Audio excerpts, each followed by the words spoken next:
ಎಲ್ಲ ನಮ್ಮ republic TV ಎಲ್ಲ ಅಭಿಮಾನಿಗಳಿಗೆ ಈಗ ತಾನೇ ನಾನು ನಮ್ಮ ಸಂತೋಷ್ ಹೆಗಡೆ ಅವ್ರನ್ನ ಮಾತಾಡೋ ವಿಚಾರವನ್ನ ಕೇಳಿದೆ. ನಮ್ಮ ಮಿಸಸ್ ಅನಂತ್ ಕುಮಾರ್ ಇದ್ದಾರೆ, ತೇಜಸ್ವಿನಿ ಅನಂತ್ ಕುಮಾರ್ ಅವರು, ಇನ್ನ ಬಹಳ ಎಲ್ಲ ಪ್ರಮುಖರೆಲ್ಲ ಇದ್ದಾರೆ.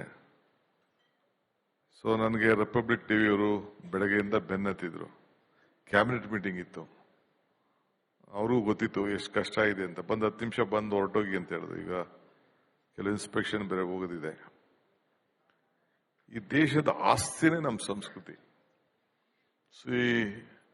ಅಲೆಕ್ಸಾಂಡರ್ ದಿ ಗ್ರೇಟ್ ಅವರು ಸಂಸ್ಕೃತಿ ಮಾತಾಡಿ ಅಂತ ಹೇಳ್ತಾರೆ. ಅದಕ್ಕೆ I am just going to the subject. Alexander the great 32-30 ವಯಸ್ಸು. ಅದಕ್ಕೆ ಪ್ರಪಂಚದ 2/3 ವಶಪಡಿಸ್ಕೊಬಿಟ್ಟಿರ್ತಾರೆ.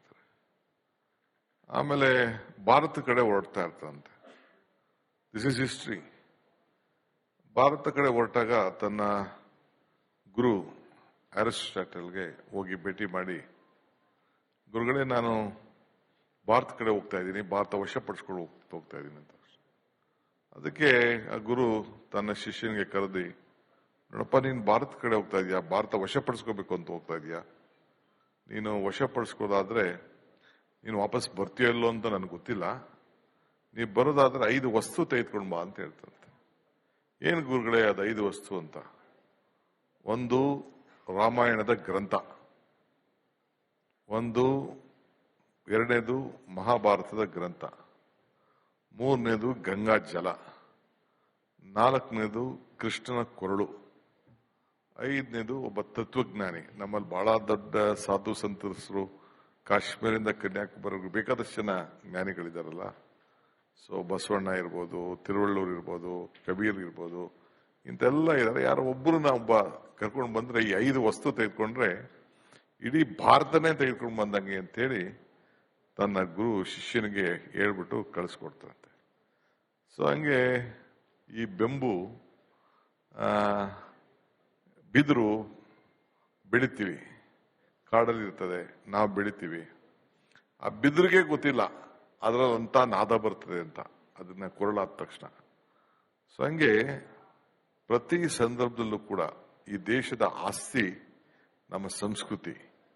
ಇದಕ್ಕೋಸ್ಕರನೇ ಇಡೀ ವಿಶ್ವದ ಎಲ್ಲ ಜನ ನಮ್ಮ ಭಾರತದ ಆಯುರ್ವೇದ ತೆಗೆದುಕೊಳ್ಳಿ, ನಮ್ಮಲ್ಲಿದ್ದಂಥ ಮ್ಯಾಥಮೆಟಿಕ್ಸ್ ತೆಗೆದುಕೊಳ್ಳಿ, ನಮ್ಮಲ್ಲಿರೋಂಥ ಇವತ್ತು ಕೂಡ ಟೈಮ್ನ ನಿಗದಿ ಮಾಡೋಂಥ ಒಂದು ಪದ್ಧತಿ ಮೊದಲಿಂದ ಏನಿತ್ತು ತೆಗೆದುಕೊಳ್ಳಿ. ಇದೇ ನಮ್ಮೆಲ್ಲರ ದೊಡ್ಡ ಆಸ್ತಿ, ನಮ್ಮ ಸಂಸ್ಕೃತಿ. ಇವುದು ಕೂಡ ಈಗ ನಮ್ಮ ಸಂತೋಷ್ ಹೆಗಡೆ ಮಾತಾಡ್ತಾ ಇದ್ರು, ಮಾನವೀಯತೆ ಬಗ್ಗೆ ಮಾಡ್ತಾ ಇದ್ರು. ಎಸ್, ನಮ್ಮ ಹಿರಿಯರು ಗುರುಗಳು ಹೇಳಿದ್ದಾರೆ, ಗಂಗಾಧರಜ್ಜ, ನಮ್ಮ ರಂಭಾಪುರಿಯವರು, ಮಾನವ ಧರ್ಮಕ್ಕೆ ಜಯವಾಗಲಿ, ಧರ್ಮದಿಂದಲೇ ವಿಶ್ವಕ್ಕೆ ಶಾಂತಿ ಅಂತೇಳಿ. ಹಂಗೆ ಅಲ್ಟಿಮೇಟ್ಲಿ ನಾವು ಧರ್ಮ ಯಾರು ಅರ್ಜಿ ಹಾಕೊಳ್ಬೇಕಾದ್ರೆ ಯಾವ ಜಾತಿಲಿ ಹುಟ್ಟಬೇಕು, ಯಾವ ಧರ್ಮದಲ್ಲಿ ಹುಟ್ಟಬೇಕು ಅಂತ ಯಾರು ಅರ್ಜಿ ಹಾಕೊಂಡು ಯಾರು ಹುಟ್ಟಲಿಲ್ಲ. ಆದ್ರೆ ನಾವು ಧರ್ಮ ಬಿಟ್ಟರು ಧರ್ಮ ನಮ್ಮನ್ನ ಬಿಡೋದಿಲ್ಲ. ಈಗ ಹುಟ್ಟಿದ ತಕ್ಷಣ ನಮ್ಗೆ ಹೆಸರಿಡುವಂಥದ್ದು, ನಾಮಕರಣ ಮಾಡೋಂಥದ್ದು, ಇಲ್ಲ ಕಿವಿ ಸುಚ್ಚುವಂಥದ್ದು, ಮೂಗು ಸುಚ್ಚುವಂಥದ್ದು, ಇದು ನಾಮಕರಣ ಮಾಡ್ಬೇಕಾದ್ರೆ ಏನ್ ಬೇಕಾದ್ರೆ ಇಡ್ಬೋದಾಯ್ತು. ಆದ್ರೆ ಅದಕ್ಕೊಂದು ಪದ್ಧತಿ ಇದೆಯಲ್ಲ, ಜನವಾರ ಹಾಕೋ ಪದ್ಧತಿ ಇರ್ಬೋದು, ಉಡ್ದಾರ ಹಾಕೋದ್ ಬರೋದಿತ್ತು. ಕೆಲವೇ ನನಗೆ ನಂಬಿಕೆನೇ ಇಲ್ಲ ಅಂತ ಹೇಳ್ತಾರೆ, ಧರ್ಮದ ಬಗ್ಗೆ ನನಗೆ ನಂಬಿಕೆನೇ ಇಲ್ಲ, ನಮ್ಮ ಪದ್ಧತಿ ನಮ್ಮ ಸಂಸ್ಕೃತಿ ಬಗ್ಗೆ ಬರೋದಿಲ್ಲ. ಕೆಲವರು ಲವ್ ಮ್ಯಾರೇಜ್, ಇನ್ನೊಂದು ಜಾತಿ ಇನ್ನೊಂದು ಧರ್ಮ ಯಾರನ್ನೆಲ್ಲ ಮಾಡ್ಕೊಬಿಡ್ತಾರೆ. ಮಾಡ್ಕೊಳ್ಬೋದು, ರಿಜಿಸ್ಟರ್ ಮಾಡ್ಕೋಬಹುದು, ಎಲ್ಲ ಆಗ್ಬೋದು. ಕೊನೆಗೆ ಅವನು ಸಾತ್ತಾಗ ಅವನ್ನ ಉಣ್ಬೇಕೋ ಇಲ್ಲ ಅಂದ್ರೆ ಸುಡಬೇಕು ಅನ್ನೋ ತೀರ್ಮಾನ ಮಾಡೋದು ಯಾರು? ದಟ್ ಈಸ್ ಧರ್ಮನೇ. Ultimately it has to decide. ಧರ್ಮ ಹಂಗೆ ನಾವು ನಮ್ಮ ಧರ್ಮನ ಬಿಡಕ್ಕಾಗಲ್ಲ. ಇದೇ ನಮ್ಮ ದೇಶದ ಒಂದು ದೊಡ್ಡ ಪರಂಪರೆ, ಆಸ್ತಿ. ಇದನ್ನ ನಾವು ಉಳಿಸ್ಕೊಂಡು ಬಂದಿದ್ದೀವಿ. ಈಗ ಎಜುಕೇಶನ್ ತೆಗೆದುಕೊಂಡ್ರೆ ಮಾರಲ್ ವ್ಯಾಲ್ಯೂ, ಮಾರಲ್ ಸೈನ್ಸ್ ನಮ್ಮಲ್ಲಿ ಯಾಕೆ ಇವತ್ತು ಬೇರೆ ಬೇರೆ ದೇಶಗಳಲ್ಲೆಲ್ಲ ನಾವು ನೋಡ್ತಾ ಇದೀವಿ, 17-18 ವರ್ಷ ಆದ ತಕ್ಷಣ ಮಕ್ಕಳು ತಂದೆ ತಾಯಿಯಿಂದ ಬೇರೆ ಹೋಗ್ತಾರೆ. Father day, mother day, children day, sister day, brother day ಅಂತೆಲ್ಲ ಹಾಕೊಂಡವ್ರೆ. ಯಾಕೆ ನಾವು ದೂರದಿಂದ, ನಾವು ಇಲ್ಲಿ ಬೆಳಗ್ಗೆ ಸಾಯಂಕಾಲ ನಮ್ಮ ತಂದೆ ತಾಯಿದಿರ್ನ ವಯಸ್ಸಾಯ್ತು ಅಂತ ನಾವ್ ಯಾರನ್ನು ಬಿಡಕ್ಕಾಗಲ್ಲ. ನನ್ನ ಆಸ್ಕರ್ ಫೌಂಡೇಶನ್ ಇದ್ರು, ನಮ್ಮ ಲೀಡರ್ ಒಬ್ರು, ಈಗ ಅವ್ರಿಲ್ಲ, ಎಲ್ಲ ಕೇಳಿದಿರಿ ನೀವೆಲ್ಲ ನಮ್ಮ ಉಡುಪಿಯವರು.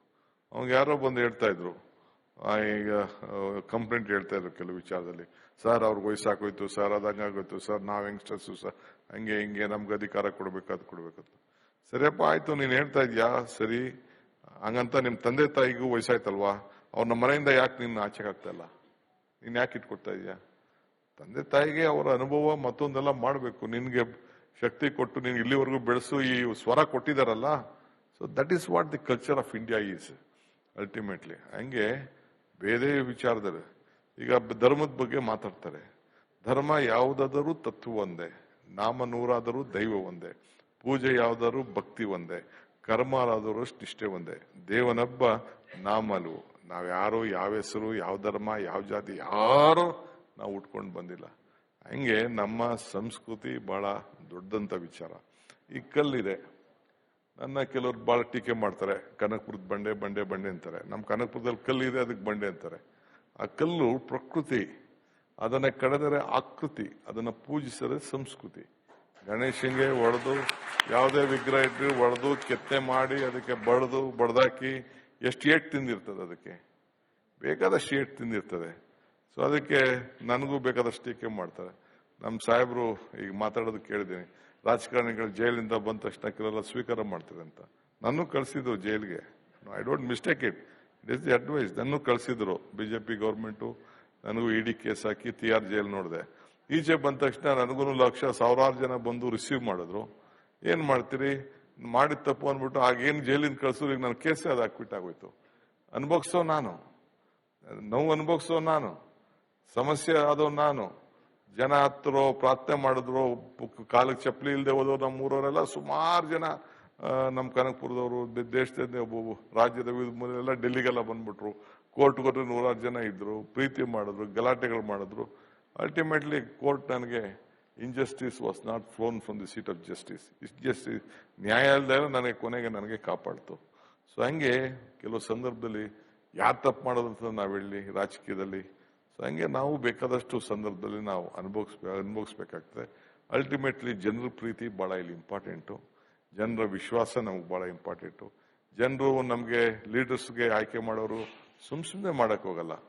45 years of my public life. ನಾನು ನಮ್ಮ ಇವರು ಸಂತೋಷ್ ಹೆಗ್ಡೆ ಇದಾರಲ್ಲ, ನಾನು am a big fan of him. ನಮ್ದು ಜಿಲ್ಲಾ ಪಂಚಾಯತ್ ಎಲೆಕ್ಷನ್ ಅಡ್ವೊಕೇಟ್ ಜನರಲ್ ಇದ್ರು ಅವರು. ಇವರ ವಾದನ ನಾನು ನೋಡಕ್ಕೆ ಕೋರ್ಟ್ಗೆ ಹೋಗ್ತಿದ್ದೆ. ನಮ್ಮ RDPR ವಿಚಾರದಲ್ಲಿ ಪಂಚಾಯತ್ ರಾಜ್ ವ್ಯವಸ್ಥೆಯಲ್ಲಿ ಅದನ್ನ ಕೋರ್ಟ್ಗಳಲ್ಲಿ ವಾದ ಮಾಡ್ತಿದ್ರು. ಹಂಗೆ ನಮ್ಮಲ್ಲಿ ಬೇಕಾದಷ್ಟು ಮುತ್ತು ರತ್ನಗಳಿಂತವರೆಲ್ಲ ಈ ದೇಶದ ಒಂದು ಪ್ರತಿಮೆಯಾಗಿ ಒಂದು ದೊಡ್ಡ ಬೆಳೆದು ಮಾಡಿ ಉಳಿಸ್ಕೊಂಡು ಬಂದಿದ್ದಾರೆ. ಇವರೇ ನಮ್ಮ ಹಾಸ್ಯ.